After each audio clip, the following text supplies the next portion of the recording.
Et salut à tous, j'espère que vous allez bien. Alors aujourd'hui on s'intéresse à une série de benchmarks IA de chez UL, la boîte qui produit 3D Mark. Allons voir ce que ça donne avec nos petits GPU, c'est parti.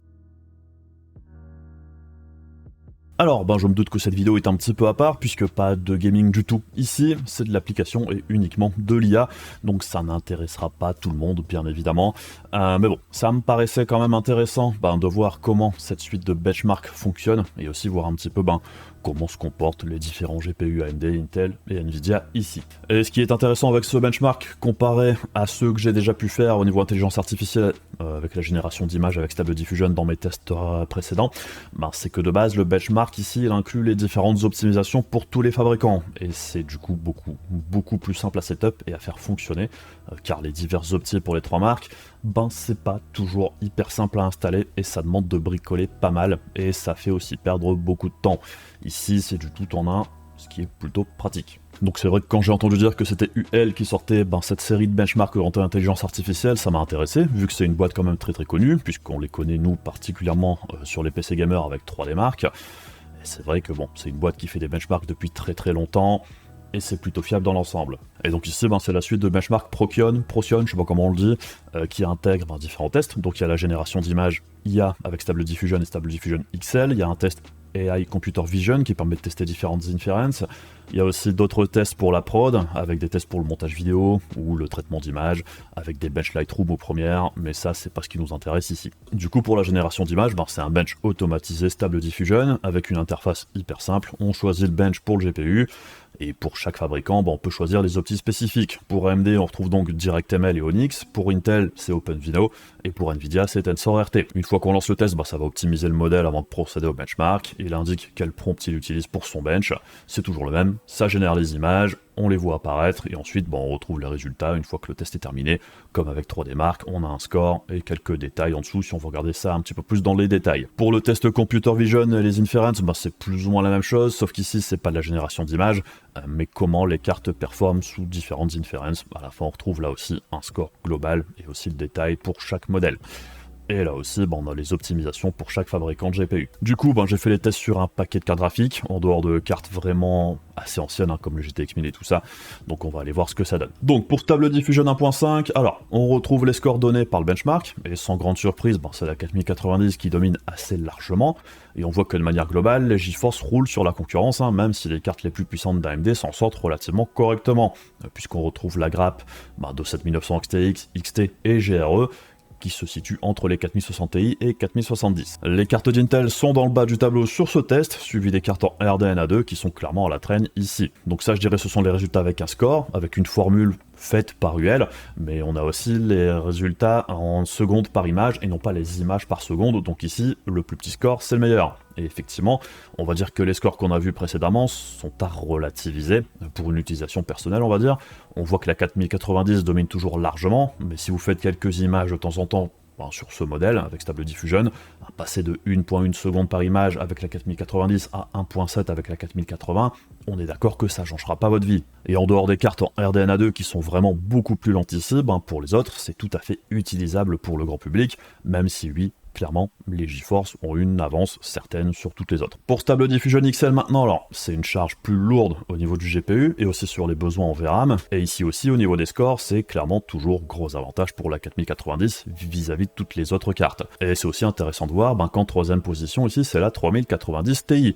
Et globalement, sur le haut du tableau, ça change pas vraiment par rapport au test précédent. Les 7900 XTX, XT et GRE sont toujours plus ou moins entre la 4060 Ti 16Go et la 4070, mais pour Stable Diffusion XL, on voit que les cartes avec 8Go de VRAM sont maintenant en grande difficulté.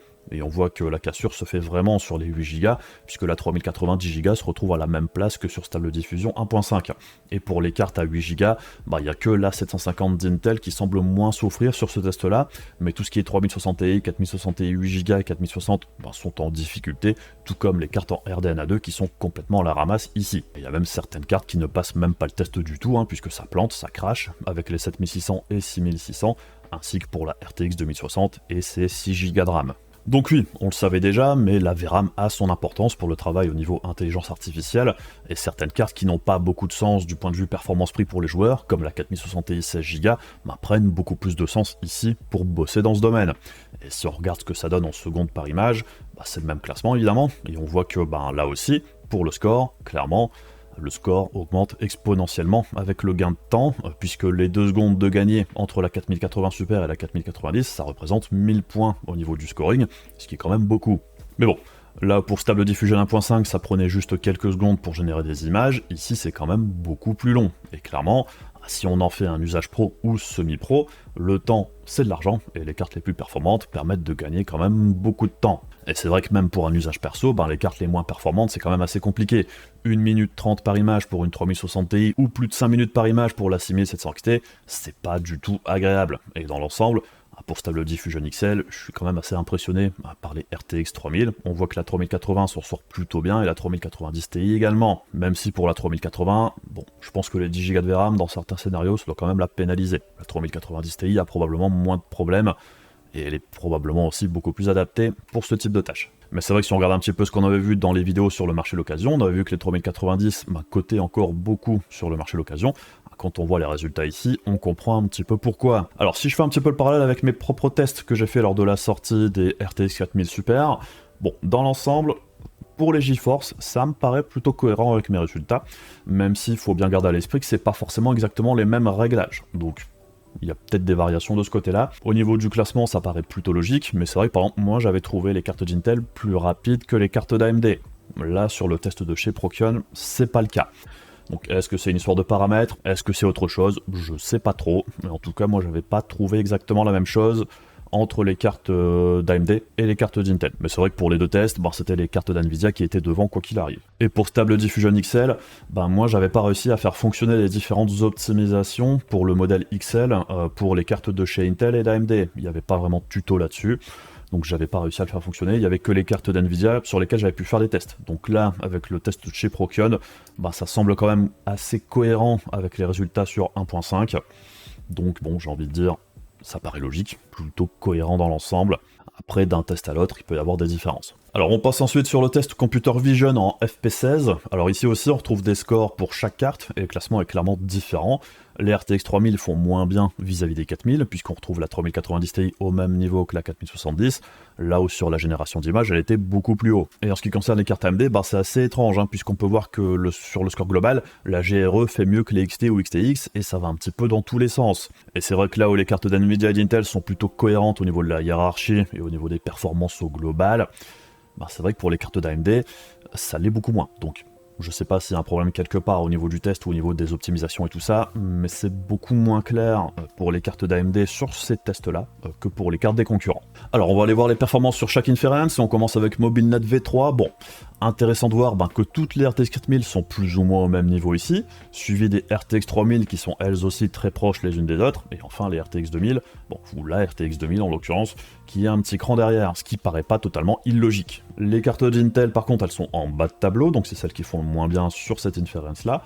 On voit qu'au niveau des performances, la hiérarchie des cartes d'Intel est respectée, c'est la 770 la plus rapide, suivie de la 750 et de la 380. Par contre, c'est vrai qu'au niveau des cartes d'AMD, ça va dans tous les sens. La carte la plus rapide ici, c'était la RX 7600, et on voit que les autres cartes sont plus ou moins rapides, et on voit que c'est la 7900 XT qui ferme le bal ici, derrière la RX 6600, donc c'est vraiment assez étrange, donc je sais pas trop ce qui se passe. Est-ce que c'est un problème de stabilité au niveau du benchmark? Est-ce que c'est les drivers? Est-ce que ce sont les optimisations pour les GPU AMD ici qui sont pas hyper au point?